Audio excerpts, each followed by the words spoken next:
Okay, today we are going to do day 2 of section 4.3. If you remember correctly, 2 days ago in class, we began 4.3, which really was just a review of right triangle trig.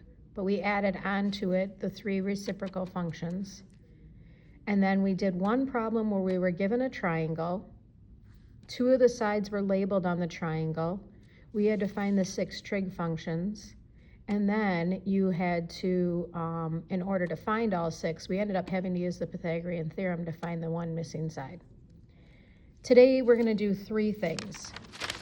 We're going to use that same idea, but instead of being given a triangle, we're going to be given a trig function. Then we're going to look at finding theta from the unit circle, and then we're going to do some story problems. And probably this will have to be more than one video because I can't make these very long or they end up taking forever to upload. So you may want to pause this so you can copy while I read. Sketch a right triangle corresponding to the trig function given. Then find the exact value of the remaining trig functions.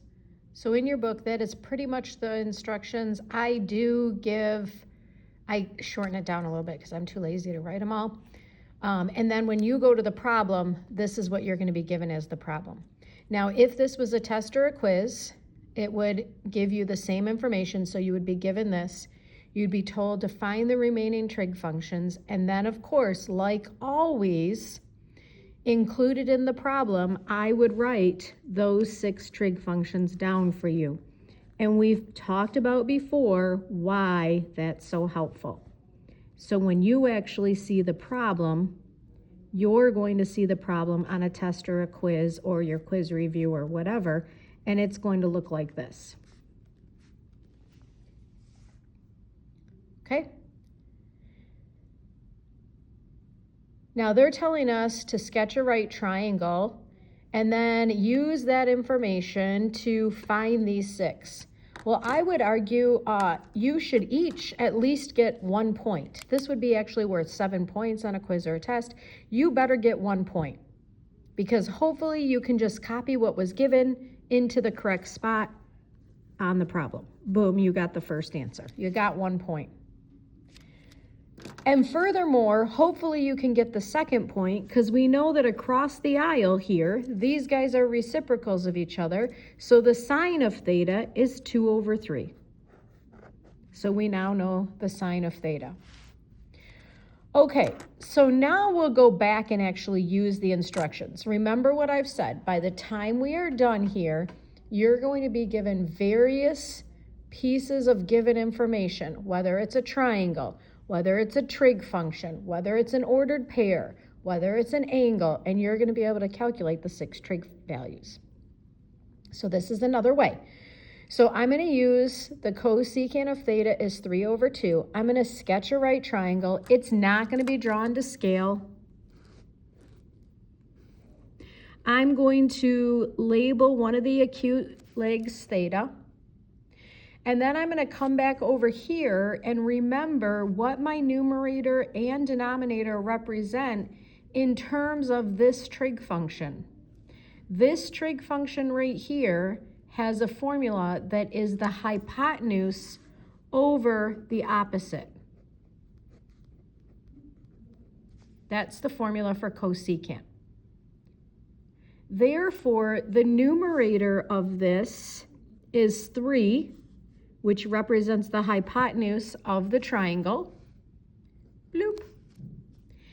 The denominator is 2, which represents the opposite leg of theta on the triangle. Bloop. And now we have a triangle from which we can pull these other 4 trig functions. Notice that your sine value already matches opposite over hypotenuse. Opposite over hypotenuse, 2/3. We're good to go. In order to do the cosine though, I need the adjacent leg. I don't have this adjacent leg, so I'm going to have to find that adjacent leg by using the Pythagorean theorem. We were given the hypotenuse, we were given a leg, like I said 2 days ago. It doesn't matter which leg you represent A or B with. But C has to always be the hypotenuse. I did not make this one as yucky as I did the one in class the other day. Take the square root. Once again, we talked about why we don't need a plus and a minus here. Since this is the length of a triangle leg, we can't have negative lengths. So the adjacent leg is 5. So now I can use that triangle and find these other 4 values. Cosine, the formula for that is adjacent over hypotenuse. So I go over to my triangle. My adjacent leg is square root of 5. My hypotenuse is 3. So my answer is square root of 5 over 3. Across the aisle, I'm going to do the reciprocal of that.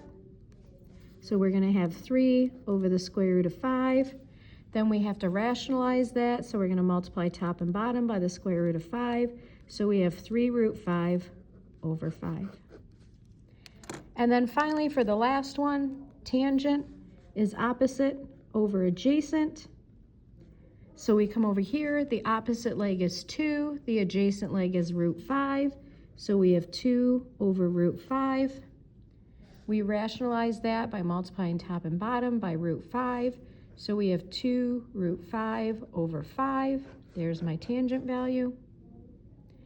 And then for cotangent, I can take the reciprocal of that. I could take the reciprocal of that. Or I could just go to my triangle and do the adjacent over the opposite, which would be root 5 over 2. So this is what your first, well, it's technically your second group of problems in today's assignment, because your first 2 problems are going to be like the notes on that previous page. So your first 2 problems are going to be like these guys. Your next section of problems is going to be like this.